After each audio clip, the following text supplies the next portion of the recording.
to the first ever live stream of Woodshed Sports. I am your fearless host, and from there, we're going to dig into the Vikings. We're going to go into the Bears a little bit and talk about their trials and tribulations, as well as get interrupted by my cat, so ignore him if he pops on the screen. And then I have some trade ideas, and we'll dig into some trade rumors, and then I wanted to add a section today, and we'll get to that. So digging right into my favorite team, NFC North here, I've got the Vikings. And luckily for me, this is what I was left by my father, amongst other things. But he left his love of Minnesota with my sister and myself. Luckily, my brother did not catch that. What we like about him is that when we watch him, it reminds us of those times that we were with my dad. He's from the Dakotas, and back in that day, they didn't have any sort of cable, so they could watch Minnesota, Seattle, or Denver. Picked Minnesota, and the rest is history. And here we are, repping a Teddy B jersey because he is a tremendous player, and Carolina is lucky to have him. Digging a little bit into Minnesota, they were the last winner of the NFL championship before the merger in 1970. I did not know that, so that was a cool thing that I found out today. So 1969, they had an NFL championship. It was not a Super Bowl, so unfortunately it doesn't count. Much like the Browns have a lot of NFL championships, not so many Super Bowl rings. Since I've been watching Minnesota, they've been to 3 NFC championships, and they've looked really good up until the championship game, and then after that, it really turned into not the greatest result in the championship game, with the most recent being against the Eagles, and that was a heartbreaker after the Minneapolis Miracle, which I can't believe that. That was my favorite play of all time, one of my favorite games of all time, if not the greatest. Couldn't believe how fantastic that game was and how it ended up. Going back to 2009 when we had Favre, I mean, that was absolutely ridiculous. I don't think anybody would have seen that one coming, even inside the organization. We were all happy to have him, but it wasn't something that we thought would turn out the way it was, right? I mean, he went to the Jets in an unceremonious departure from Green Bay, and I think at that point, Green Bay was just, happy to have him out of there, and started doing really well in the Jets. I think they were 8-4, something along those lines. Tore his bicep, didn't play so great the rest of the game. So all of a sudden he's in Minnesota, and now we've got this 39-year-old quarterback, which at the time wasn't a Tom Brady situation where you've got this guy who's taken tremendous care of his body and his health throughout his entire life. You had a guy that played outside the tackles. You had a guy that loved to play the game in the backyard manner, which is why a lot of us liked him. That's why I played quarterback when I did. That's why you see a lot of these guys wearing number 4. You have Deshaun Watson. You've got Carr out in Las Vegas now. And they've said, hey, this is because of Favre. We love the way that he played. And that's also why Dak Prescott down in Dallas has it too. They're big fans of the way that he played. And I think in some way those guys do the same. I think they put on a good representation without the turnovers for the most part. I think that he inspired a lot of people. But anyway, getting back to the point, kind of went off of it there. We get to the big game before the big game. And at that point, it seems like maybe that's where we were trying to get to all along.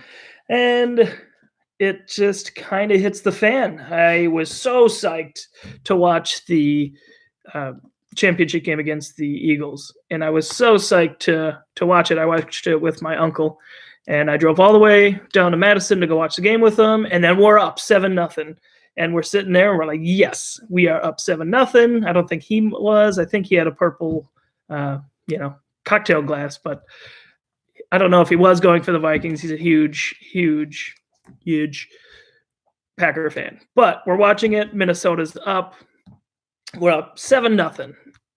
And then from there, it basically hit the fan, which, I mean, I think I left at halftime. Honestly, I left at halftime, took off in that loss, was that it was such a thumping that there was no hope. If you go back to the game against the Saints, it was close, man. It was super, super close, and we lost by a field goal, and we definitely would have beat the Colts in that Super Bowl, which is the worst part of it all, when we had Favre over there. And then even going back to 1999 with Gary Anderson, all he had to do was make a field goal, and that was it. And we don't seem to have that field goal kicker ever. I think as of late we've had a good guy, but only field goal he missed all year. And maybe even going to the previous year, I don't think he missed any except the one to put you in the Super Bowl. And that was a bummer. Super bummer. You had probably the greatest talent team of all time, and that's me being a homer. But you had Chris Carter, you had Randy Moss, that was his rookie year. Robert Smith, it was a great, great team, and you had these deep ball connections. You had these great players, and unfortunately, we didn't take that one. And I think that was on an ESPN episode of The Lost Rings, where we were 15-1. We had an NFL record at the time, 500 and I believe 56 points, like crazy, crazy. And then we kind of didn't fulfill our destiny there. I did find out something that was new to me, and I've been a Minnesota fan my whole life. We are third in the league. The league, not just the division or anything like that. We have 28 playoff qualifications. That's the third most in the league, second only to Dallas, which is first in the league, not lately, and Pittsburgh. Didn't know that. I thought that was a really cool stat, little mind blower on that one. Thought that was really cool. We had been to the Super Bowl 4 times, and as we all know, especially here in Wisconsin, they did not win any. Lost to the Chiefs, lost to the Dolphins, and I believe that was their undefeated season, 1974. Lost to the Steelers and the Raiders. So Minnesota's produced quite a few of Hall of Fame coaches, Hall of Fame players. Fran Tarkenton is a trailblazer for the mobile quarterback, and if you go back and watch him play, I mean, none of those guys looked really fast back then, but he was a step ahead. And then you had John Randall, Randy Moss, Chris Carter. I mean, we have had some of the best wideouts in the history of the game, and it has made for fun regular season watching, as opposed to, that big game where, you don't have that, which kind of stinks. My favorite play is absolutely the Minneapolis Miracle. My friends and I were at a bar downtown, and we're up. And I believe it was 17-0. And we're like, hey, let's go to this other place here. Let's go to this other spot. And all of a sudden, Saints start coming back. And then in the last 4 minutes, there's 3 late changes, and we're down with literally 14 seconds to go. I was so distraught. I was wearing my Chris Carter jersey, and we're at this restaurant, and this guy's just giving me guff because I'm this Vikings fan, and apparently he had a bunch of money on the Saints. And I was like, look, I need one more play. And Keenum tosses it, and I'm thinking that he's going to just be throwing it away. And all of a sudden, my friend, he's hitting me because I got my head in my hands like this. And he's like, no, man, look. And all of a sudden, it's Diggs just down the sideline. Unbelievable. Most memorable play of my lifetime. It was absolutely insane. Only thing better would have been to be there. It was so great to watch that live. So nice.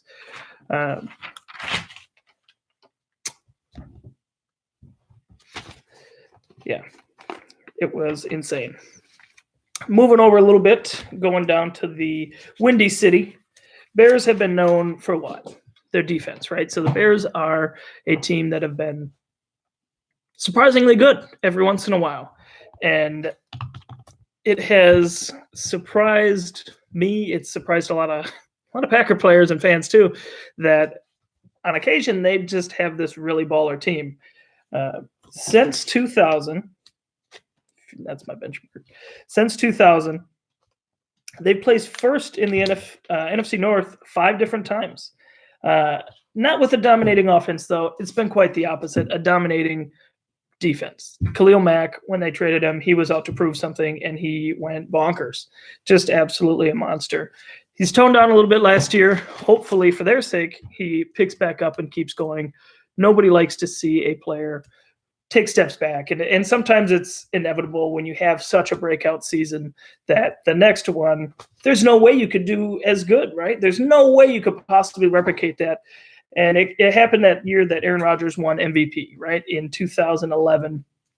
It was so close between him and J.J. Watt. And J.J. Watt could not have done more for his team than he did. He had touchdowns from interceptions. He had touchdown receptions. I think he even tossed a touchdown that season. Absolutely a monster year by that individual player and a monster effort. And unfortunately, he didn't win it, and he absolutely should have. I think that season the Packers went 15-1. So it was hard to argue against the success that Rodgers had versus the success that J.J. Watt had, because his was individual. I mean, the Texans, I believe, ended up 7-9 or something of that effect, versus the Packers, who went 15-1 and unfortunately lost in the first round of the playoffs to the Chiefs. But, that wasn't to the Chiefs. Couldn't have been. But they lost first round of the playoffs. I'm going to check that right now. Stand by. Hope everybody's doing all right and they're safe with this coronavirus. Wash your hands. That's the biggest thing. Don't touch your face. They lost to the Giants 20-37. That's the one in 2011. Heck of a year. Crazy season for Aaron Rodgers. So I can see why they gave it to him. They definitely should have entertained the idea of doing a shared trophy like they did for Favre and Barry Sanders, because it was the right thing to do. Both of those players had outstanding years and seasons. That definitely could have been something that was done. But yeah, the Bears, when you bring up greatest teams of all time, right? You have a couple that you go to. You have the 74 Dolphins. You go undefeated. That has to be, right? That's one of the all-time of all time. You have 2007 Patriots, undefeated in the regular season. Obviously, we know what happened in the Super Bowl. And then you look at, it would maybe take 5 teams for someone to say the 85 Bears, if not earlier than that, where you have these guys that are just such a suffocating force that teams almost didn't want to play them. So that's been the Bears moniker basically ever since the 80s, is that even if they're not this good team, hey, Sean, thanks for joining. Even if they're this great team, or not this great team, rather, you still are worried about them on defense, which makes sense. I mean, sometimes a reputation is good. Just look at the Steelers. They're known for their defense too, but do they always have a good defense? No, infrequently, but they still have that, mindset going in that, hey, we're a good defense. Teams have that mindset going in, hey, they're a good defense. We got to watch out for them. And the Bears even made it to the Super Bowl, right? 2007 against the Colts, where Peyton Manning got his first Super Bowl there. And I don't think anyone saw that coming. They had an NFL best 13-3 season. Colts were 12-4. I mean, heck, Hester returned the opening kickoff for a touchdown. That's bonkers. First play of the game, return for a touchdown.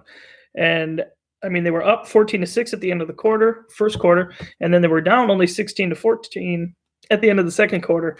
Ended up losing the game, I believe it was 29-17. So the game was within grasp. They didn't have offense. God, who did they have for quarterback? He's number 18. Kyle Orton, I believe, is who it was.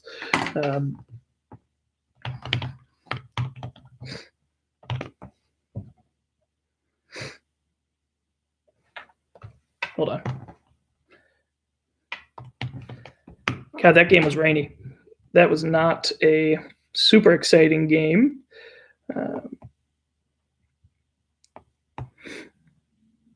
Not important. They lost. We'll get back to that some other episode. But yeah, going back to, the never been a dominating offense, and that doesn't seem to be how they want to operate either. Their head coach came over from the Chiefs, and he was supposed to be a guy that was bringing this high-flying offense to it, but it seems that they've settled on sticking with the defense, which that'll get you past the playoffs, right? That'll get you through the playoffs. It won't get you through the regular season. You have these high-flying offenses, and you need to keep up with those in order to win. Those quarterbacks are going to shred your defense. You need to have someone in the postseason that can stop them. Regular season ain't going to happen. That's not going to get you where you want to go. I want to add in here a little break from NFL chat or sports chat. I'm adding a little section called What's Vibin'? What am I listening to on repeat in the car to work, at the gym? Got a couple in my description on the screen here. Walter Payton, James, is a tremendous player, one of the all-time greats, right? The Man of the Year award named after Walter Payton. And it's by far the most coveted award in the league, and it's not even a secret anymore. They want that award versus anything else, and they nominate a player from every team for it. So I know that's a coveted position there. But what's vibin'? One I've been rocking a lot lately is called Wait a Minute by Willow Smith. I've got the link in the video here. It's a good tune, just driving around. Got a lot of good bass there. So if you got a stereo, turn it up. One I've been rocking a lot at the gym is by a great, great band. I know Sean and I've listened to it. Volbeat, Seal the Deal. Once again, I have that in the link below. Go ahead and check that out when you can. I also put a couple poll questions up on my Twitter, which can be located, once again, below the video here at Woodshed Sports. First of them being, who would you rather have as your healthy wide receiver one? You have an A.J. Greene that's healthy, or you have a Brandon Cooks who is recently the subject of trade speculation. You know, which one of those two would you like to have as your wide receiver one, assuming they are healthy? Because both guys have proven that, hey, I can go 1,000 yards here, I can go 1,000 yards there. They can carry a mediocre quarterback because they have such a high catch radius. Those are two, when healthy, top 10 wide receivers in the game. They're not going to be quite in that top 5, but they're going to be in the conversation of, oh, hey, don't forget about, let's go here, don't forget about these guys. I also have up who wins more games this year, New England or Tampa Bay? I think that's going to be an interesting one. And personally, I'm taking Tampa Bay. A good friend of mine, Justin, pointed that one out to me. Is this a Belichick year? Is this a Brady year? Are neither of them going to get anywhere? Is that an option? I saw a power ranking for the NFL today, and they had the Buccaneers in the top 10. And I can't imagine the last time the Buccaneers were in the top 10 in anything other than turnovers, right? I think Jameis threw 30 picks last year and fumbled about another dozen times. So not a tremendous offensive performance from him. I do think the Buccaneers go second round. I think they go pretty far. I think they have I know they have the offense to go far. I don't know what New England's going to do on the offensive side. I think that is a place where a Cam Newton could come into play, and that also could be the subject of my trade rumors. And it's only being brought up because Bill O'Brien has proven that he is insane. He'll trade away his best player for next to nothing and basically just trying to get a draft pick in this year and within the first couple rounds. So Deshaun Watson to New England. What would need to happen for that to take place? Could that take place? Let's assume that Bill O'Brien is still the crazy, insane person that he is. And Belichick comes up, he says, hey, we want to get that quarterback. What's it going to take? Are we talking 2 first-round picks? Are we talking a package that includes something else? What kind of tradable assets do the Patriots have? Because they've shown that they don't. I mean, if you're not producing at a high level, they don't care. They don't need you on the team, and they've traded many players away in what we thought was their prime, and then maybe the next year they fell off. Like Chandler Jones, they traded him, and everyone's like, oh, my gosh, what are you doing? And all of a sudden 2 years, his plays leveled off, and you're thinking, oh, my gosh, they got all that for that, and that was a pretty good deal. I don't think it'll happen because, oh man, the people that vote for the Tex vote, that root for the Texans, would be after Bill O'Brien's head, not just his job. You can't trade away a franchise quarterback, or can you? That will be fun to watch. Other mention here going out to James and to Brody if he's watching. What about Brandon Cooks? Where does Brandon Cooks play in 2020 if we have a 2020 season? How about Green Bay? Can they make a move for such a dynamic wide receiver? Now, the bad side for Green Bay is their cap space. They're number 22nd worst in the league with just over $12.5 million available in cap space. Now, does that mean that they can bring a guy like Cooks in as their number one wide receiver? And what would they have to do to make that happen? They still have to sign a rookie class, which what I was able to find with some research was between $4 and $6 million per team. You know, it ranges on where they draft. There's different caps per position, and if you're picked between this and that, and I'm not going to go into it. So let's take away $6 million out of there. So that gives them $6 million cap space. Now, Brandon Cooks is a guy who has gotten injured, right? He's had some concussion problems. He was out of the Super Bowl against the Patriots, and I believe that firmly that was the reason that New England won, is they being the Rams here, didn't have that wideout that could stretch the field. So I think that he's one of the better ones in the league. Once again, that top 10, but not top 5 or top 3 even, but he's a guy that's going to get you those yards. He's going to get you that 1,000 yards. And he did it for years and years, and he was traded over and over and over again. And they got a first-round pick for him every single time, which is weird, right? If he's a first-round pick, why would you trade him? I don't know. Would that have kept Tom Brady in New England if they kept a player like that? Did he want him out? I don't know. I will have to check and see what they got for Brandon Cooks.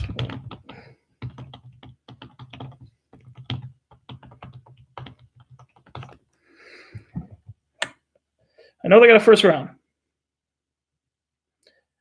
I'll follow up in the next episode what player they drafted with them. And, I mean, they're not afraid to shoot their shot and potentially miss, but they're not afraid to go in. Once again, we talked about last time, teams that are willing to go in. How many teams in the league go all in? Hey, let's go. We're going to try and grab these pieces and try and make these moves to make these championships come. I think Minnesota has the right idea for the most part. We just don't have, I don't know, that one piece. Maybe it's a coach. Maybe it's a coordinator that teaches a guy to do this and he blocks that guy in that last minute. Maybe it's something little like that. But Patriots are always going all in. I think Minnesota goes in. Packers lately have been going all in because they have a GM that's not afraid to make moves. It's a football move, right? Make those moves. I don't see Cooks going somewhere for more than 1 year. I think he has to get that 1 year deal, that prove it deal, as they say, because he's not this young guy anymore.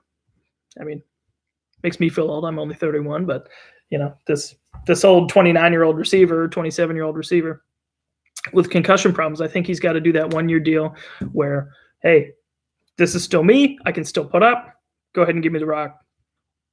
The latest thing I was reading on Brandon Cooks was the Eagles with their wide receiver struggles going and maybe making a play for him. From what I'm given to understand, he is a free agent. I don't believe that there's any team that has any rights to him, so I think any team can sign him based on my current knowledge. If anybody else knows, feel free to leave me a comment. I'd love to make any adjustments that I have to. Other free agents that are really big that are out there that aren't signed, Jadeveon Clowney. Yeah, you got that right, Jim. Jadeveon Clowney, all-time great pre-draft hype. If you're going to make a pre-draft hype video and you're going to say, hey, I need to hype one guy up over anyone else, Jadeveon Clowney, right? Why did he go first overall? I can't imagine that he was the best player in that draft. However, he's had some good moments. He's had a lot of bad. He was hurt like the first 3 years he was in the league. And when he got drafted, they're like, oh, man, Clowney, Watt, it's going to be this all-time duo. And it turned into the J.J. Watt show like it always was because it's J.J. Watt, man. Like he's the penultimate workout fiend, defensive player. You want a J.J. Watt on your team, and Texans got him. I think Jadeveon Clowney ends up on a team like the Lions, since we're sticking in the NFC North. I think that is a move that they would make. That's a move that they have made. He's a Ndamukong Suh type of player, and I think he fits the mold that the head coach is looking for. He came over from New England. They want that defense first, right? You want to be able to stop the run. You want to stuff that. I think he could end up on that team. The only problem for the teams would be, what does he want? There's a reason he's still a free agent. What's missing? What don't they have? What do they need? Let's see. I think they could also go after Brandon Cooks. It'd be a rare move for the Lions to go all in. Getting a wide receiver is not all in. That's just part of having a team. You need to have that guy for your guy to throw to. You have to have that. You can't be afraid to surround your team with weapons. Can anyone hear me all right? Somebody say something in the comment there. I don't have a mic on this time. I'm just going off the laptop.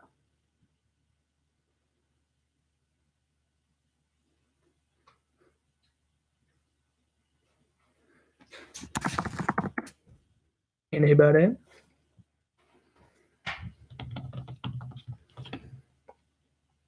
Trying to get my buddy Dan on the show right now.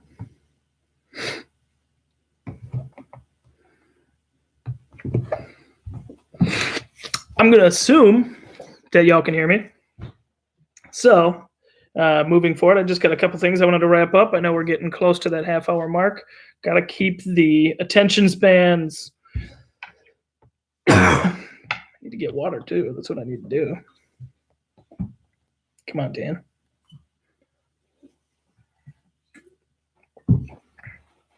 Another free agent that's out there right now. He's 29. He's a good cornerback. He had 4.5 sacks last year, 113 tackles, 4 picks, and 4 forced fumbles.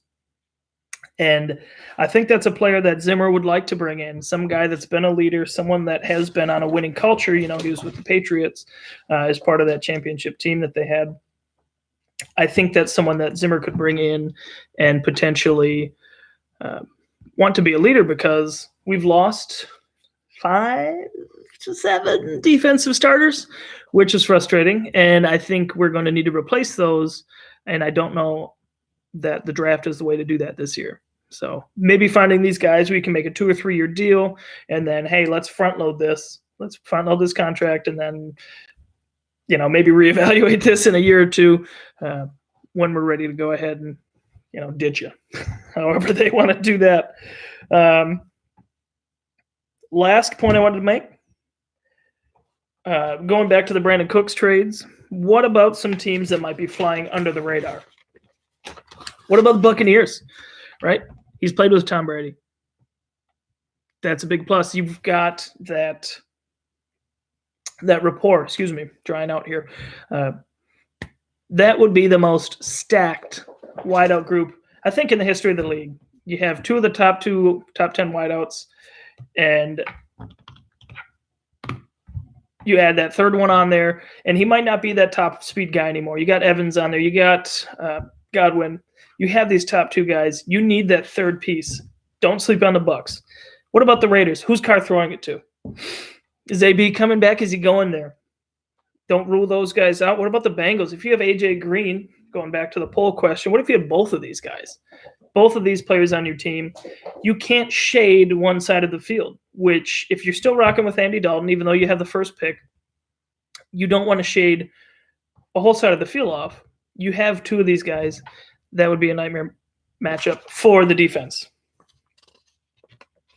Yeah, my friend Justin says he points out or goes between every year on fantasy between those 2 guys. Who do you want to go for?